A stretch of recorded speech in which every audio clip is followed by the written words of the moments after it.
Sonya and Sasha, for real. We are so happy that you're listening to BRIMBANK Live on Live FM. This is the Sonya and Sasha for Real show, and it's beautiful Friday, which we love getting together and having a big chat. And we're so grateful that you're tuned in with us today. And we have a really great guest, really excited to talk to this man. He is called the Voice of Melbourne. That's a good title. Wow. It's not bad, is it? The Voice of Melbourne. I want to know how you got that title. We're going to break that down. So he's been commentating basketball games for Melbourne United for 30 years, even commentated at the Olympics. He has also called it Marvel Stadium for like a 15 number years of at Marvel 15 Stadium. years. Incredible. 15 years. Please welcome to the show, everybody, Wayne, the Voice of Melbourne, Peterson. Yay! Oh, that is Hello, the Wayne. best introduction I've had this whole lockdown. Unbelievable. Oh, have you had any others other than mine? No. No, that's the only one. But before we start and have a bit of fun, can I just say when I was asked to come on the show, I always do a bit of research, and I thought during my truck driving this morning, I thought I'd listen to one of your previous sessions, and I just happened to click on the one with Archie Thompson. Oh. And can I say seriously, I got on there just to have a listen to the type of questions that you guys might ask, and I could not tear myself away from the whole program. Now, I've met Archie at the basketball. He sat right next to me one time in the VIP seats. Oh, our seat, you mean? Our seat. In your seats. Yeah, that's right. See him and how he spoke and what he spoke about. And a credit to you guys because you let him talk. And I said, these guys are good because you didn't come over the top. You let him tell his story, and it was amazing. And I can't wait to see him again, and I actually want to give him a hug. Oh, Wayne, thank you so much. That is amazing. That was awesome. So I got that out of the way. Well done. Oh, I know your problems, Sash. It's your stick-on eyebrows. They weren't working. Oh, yes. Oh, my God. Can I just say that the fact that you're even following me and you know about my eyelashes, that So just impressive. amazes me. Did you actually see me rip them off? I put them That on. that hurt me. That hurt me. Well, All I did right, get now. my mag anyway. Not that you need to. I saw them go on. That was enough for me. I got out of magnet there off, after that. Wayne, what a career. 30 years calling the too long. basketball. Can you even believe that's been your life? I can't believe. I sort of reflect back every now and again, and it was funny how it happened. I went to school with a guy that played a little bit of basketball, Andrew Gaze. Just a tad. We were friends, and I was friends with his sister, and then we ended up down at Albert Park Stadium, the old Albert Park, and some things happened, and the court announcer was away, and I look back and say, how did this all happen? It's been an amazing ride, and 30 years, I'd say, how am I still here? Oh. So what happened in the first place? How did you actually get into the role? And well, there was an old Albert Park Stadium where they had all the table tennis, and they had the basketball, and they had the badminton, and that's where Andrew lived. And so I started hanging out there watching games, and on a Wednesday night they'd play games like the Giants would play the Magic and would play the Tigers, and they'd have this competition called the Big V Championship, and there'd be 200 people in the crowd, and they had an announcer, and he was going away or something, and Lindsay said, "Oh, do you want to have a go?" And I said, "Yes." And he said, "The pay's $7 a game." I said, "Yeah, that's okay, whatever." It's awesome. And it started from there. And in the NBL, one of the players' dads used to do it, Gary Purchase, Nigel Purchase's dad. Yeah. And he retired, and they didn't ask me to do it straight away. They said, "Oh, we're gonna get a radio guy to come in and do it." And I said, "Okay, that's fine, no problem." I said, "Why don't you send him down to me on a Wednesday night in front of 200 people before you put him at Rod Laver Arena in front of 15,000. Yeah. And the guy was a really nice guy. I still remember his name, Steve. He was a good fella, but he had no idea about basketball. I think the very first play that I let him do a quarter is Leonard had a breakaway and dunked it, and he didn't get excited, and he just said, 21, Leonard Copeland. And I remember Coach looked up. Coach looked up. What? And I just went, "Wasn't me, mate. That wasn't me." And so after that, they said, "We'll give you the first game when we go across to Rod Laver Arena," and that was 30 years ago. Oh, it's just Ah, amazing. what's been some of your highlights that you've had in your career? Well, the championships would have to be the highlights, but the highlight was the recent United Championship because the previous four were all played away, even though some were here in Melbourne. The Magic, the ones we won against the Magic, they were here in Melbourne, but I wasn't the announcer. The latest one for United was the only time I've been the announcer in a home championship. Oh, So wow. that was amazing. And then the Olympic Games to get the gold medal game with the US team was that's probably the highlight of my whole career. That was amazing. Like, do you ever stuff up with a number and a name or anything All like the that? time. Oh, okay. So we need to listen. Thank God, because I've been thinking, surely, like, you're going to screw those numbers and names up, and that someone must correct you. But they don't. They don't know themselves, do they? So you do. You that. just got to move on. The Olympic Games was a funny one because you're doing so many countries. We'd have a linguist from that country come in pre-game and explain the names. And I remember there was a guy that played for the Italian team, and his surname was spelled Fucka. oh And no. so this is a true story. You can look it up. It's a true story. So the linguist would sit there and he's going through, and I think it was number 7. And he said, such and such, such and such. And this is fucker. We can't say that. Are you serious? We can't say that. He said, well, that's his name. I said, well, we can't say that in Australia. So what did you call him? What did you change it to? So we decided as announcers, there was 3 of us, we decided we had to call him Fuchka. Oh. You turned him into a Russian. We turned him into something he wasn't. So I'm sure every time he scored, he'd look over and go, I'm not Fuchka, I'm the other thing. Oh, that is good. Because do you have to go through the names and make sure that you pronounce them correctly before you like actually... to.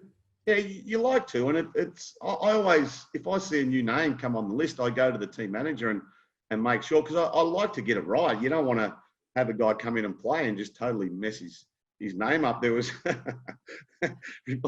some stories come back. There was a guy that came in and played for Canberra, and his name was spelt exactly like the Chappells, like Greg Chappell, Ian Chappell, Trevor Chappell. And I just assumed that his name was Mike Chappell.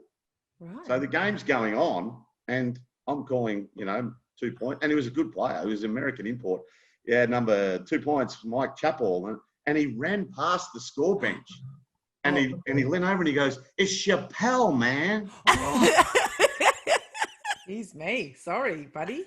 Geez, you won't get that wrong again. Unfortunately, sometimes I can be a little bit sarcastic. The very next play, I called him Mike Chappell, but he was overly happy about that. But no, I like to get him right. Do you know, how's COVID affected you? It's been tough. I've actually been lucky. My whole life is sport. So in a normal year, I would do 60 AFL games. I would do every event at Marvel Stadium, whether it be a concert or a soccer game or the cricket. And then we would transfer into basketball season. I missed an entire AFL season because the first game they had at Marvel Stadium, they had no crowds. And then the very next week, they put them all in hubs and sent them away. So I've sat out an entire AFL season. Luckily, I picked up a job driving a little tip truck, which it's great to be able to get out of bed at 7 o'clock in the morning and have a purpose. I got some friends whose businesses had to shut down, and all they do is walk the dog in the morning and walk the dog in the afternoon, and they've battled. So I've been a little bit lucky that I've had that outlet, but I really want sport to come back. I miss it so much. It's not the money, it's just the sport. I just love what I do. Oh, it's everything that goes with it. I mean, Sonia and I, we're in an industry where events is everything for us. So the fact that, our calendars just completely fell to nothing in March. Yeah. So we understand what it means to be able to get out. And that's why we love doing this show, because we get to, even though we're not all in contact, we get to see people and connect with people. And we just can't wait to be back in person, together. Now tell us about girls basketball. What do you think about that? Do you think it's underrated? It's underrated. They are extremely skillful. It's going to get some legs, but it's going to take time. We just need people to get on board. It's like anything with women's sport, the AFLW. But I was saying to you earlier on, I love girls basketball. We used to have a pre-women's game in the WNBL and then followed by the Melbourne Tigers, so a double header. The last few seasons I've been announcing for the WNBL, the Jaco Southside Flyers. The WNBL has decided, though, to take all the teams to Queensland. They're going to play the whole season in about 8 weeks. It's good. It's going to be on TV. So it's on Fox. It's on KO. And it might be on ABC, a couple of games as well. But it's going to be all there for you to see. But I'm going to miss it so much. And, you know, Liz Cambridge, who's an international superstar, is back playing in the WNBL. The Boomers players, Jenna O'Hay, Beck Cole, Leilani Mitchell, they're all playing in the WNBL. So I'm going to miss it so much. I love women's basketball. Well, we need to that, Sonia. We do. Yeah, we need to, because we need to be the commentators next to Wayne. Oh, I think so. Now, you know, you got to save us the seat, Wayne. You got to save us the seat. We're coming to hang out. You know, I don't sit in the back. I don't like to line up. I need to sit at the front. You don't like to line up. Now, we talked about nightclubs too. We don't like to line up. We won't bring that out.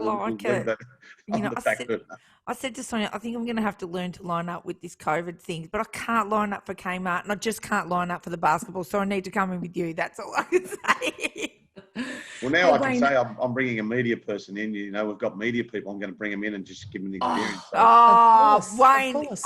We'll have to get Ralph to make up some badges for us so we can look like we're legit. This is too much. We're going to get badges made up, Sonia. I think we'll need one of those little, what are they called? Lanyards. Yeah. We need a lanyard. Now, listen, Wayne, I want to know about when you're calling a game, like a really important one, like you're talking about, you know, Olympic games, and we're talking about grand finals and stuff. So how much preparation goes into that? And how much do you think about those little 1%ers that you've got to throw in to fire up the crowd and get them going? Because that's part of it, is walking in, and you're responsible, aren't you, for just getting that extra bit of fire out of the crowd to lift the whole place. Yeah, it's any future announcers don't take this information, but I don't do a lot of preparation these days. I live off the excitement of the game and the crowd. The Olympics are a different beast because you've got to be a little bit impartial. So we'll put that aside. But Melbourne Tigers and Melbourne United, I just live off the energy of the team, the energy of the crowd. I sometimes go a little bit overboard. Really? How? What do you mean? I sometimes get involved off the mic a little bit too much on questioning some of the. Oh, that's my wife. Hi, honey. Hello, darling. So you're going off script. You're Donald Trumping and going off script, yeah? And you're they throw you out. Go a little bit off mic with the referees and things. So which I don't like, but I emotionally I get so involved in the game. Of course. With my friends playing. When Andrew played and Nigel, it was like I was part of the team. I wasn't on the court, but I'm part of that team to try and lift the crowd, to try and lift the team to get us over the line. So once that energy goes from me, I think I'll put my hand up and say it's time for me to go. But I still love it, and I love the team to win, and I just want to win and help as much as I can. I love your one-liners that you drop in, you know, like when someone, you know, does something with a ball or, you know, falls over, and you whack in these one-liners. Where does your creative mind get these one-liners so quickly? You know, you spoke about getting pronunciation right and saying the right. Sometimes I say some of those one-liners and I just look around and they just drop dead on the floor. So other times I look around and one person might have got it and I point them in the crowd. Thank you, man. I appreciate it. Thanks for the support. Yeah.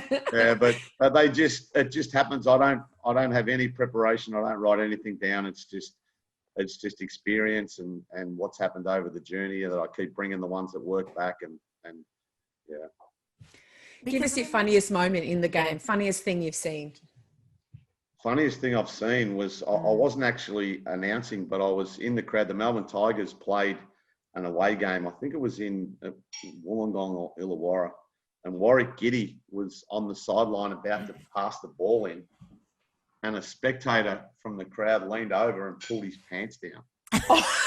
Oh my God! True story. That's illegal now. That's not right. Totally illegal now. And the guy ran. Was it like, unless you've got a mask. Full on? Yeah. Was it full on? Full on. But I think I can't remember whether he had the white pants or a jock strap on, but he he wasn't totally exposed. But then the guy took off, and then 2 or 3 players took off after him. It was like comedy capers. That was gold. Pretty funny. So, what are some of the legends you've worked with? Well, if social media was around when I started emceeing and doing things, it'd tell a good story. But so would. Back in the day. Back in the day, that's a basketball term, I think. It's our favourite. Yeah, well, because we were tightly aligned with Rebel Sport and a few things, I used to do a lot of functions and promotions for Rebel Sport. Kobe Bryant came to Australia once, and he came as an Adidas athlete. He's now a Nike athlete, but his first contract was with Adidas. And he had to come out here, and there was a competition that was run for someone to win a one-on-one with Kobe Bryant. And a guy in Sydney won it. So we had to fly to Sydney, and we set up the courts outside the Sydney Opera House. And a massive crowd came, and it rained. And these courts that we set up were plastic courts, and they were quite slippery. So Kobe, he was a great guy. It was like a slip and slide. His people said he can't do it here. So we had to pack the hoop and things up, and we went to a private school in North Sydney to do so. Kobe Bryant, Shaq came out with Rebel Sport. Kareem Abdul-Jabbar came out. Come on, wow. Yeah, so all that. Kuda Fides, a good friend of yours, Sonya. Yeah, he's a great friend of mine. Ange and Kuda, I used to work with them a lot. We did a lot of tours of Rebel stores with Adidas. Yeah. A lot of the sports, AFL, Gary Ablett, like all the top AFL players I've worked with over the years, and it's just been a journey. I can't believe it. As I talk myself, I think, did you really do that? And do you know what, Wayne? I reckon that you are a top candidate for an Order of Australia medal. You've given us so much with what you've done for our sport. And I remember walking into those stadiums, and you just lift the roof off the place. You knew you were there. You knew you were in for something. You were in for something big when you hear it, and you just feel completely motivated and excited to be involved in the game. And that's just incredible. What are some of the positive things that have come out of basketball from COVID lockdown? I think the positive things, I think the NBA that got the season underway and played it so people could watch it. And that drifts over a little bit to the AFL. People were saying, we can't have crowds. But to just have AFL on TV so you could, you had a day where you did basically nothing, and then you were able to sit down and watch some live sport. And the way that the people handle themselves, it wouldn't have been easy for those guys to go into a hub for weeks and weeks and weeks, some without their families, and to perform on the stage. So that AFL season, the NBA season, the basketball, the NBL players are currently now training hard to work towards what might be a season. We don't know yet. There's rumours around whether the hub is going to be in Melbourne. So all teams will come to Melbourne and play the start of the season. And then for the final 8 weeks or so, they'll break off and go back to their states and finish off the season.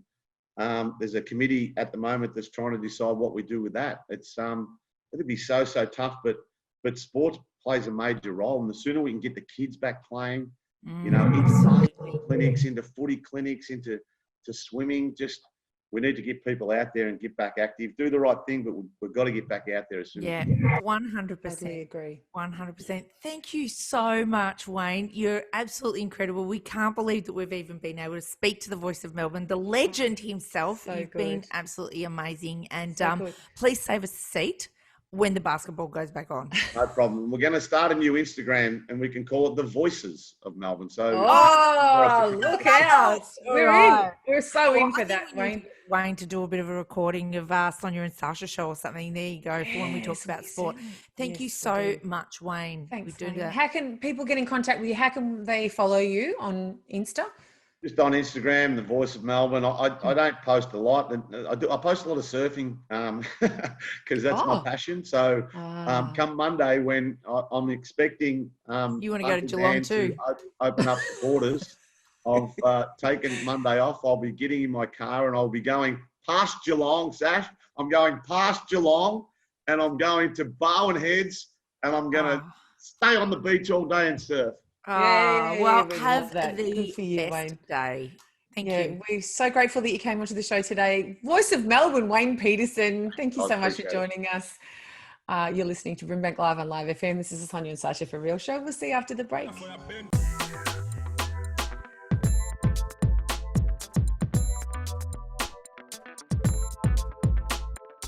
Sonya and Sacha for Real.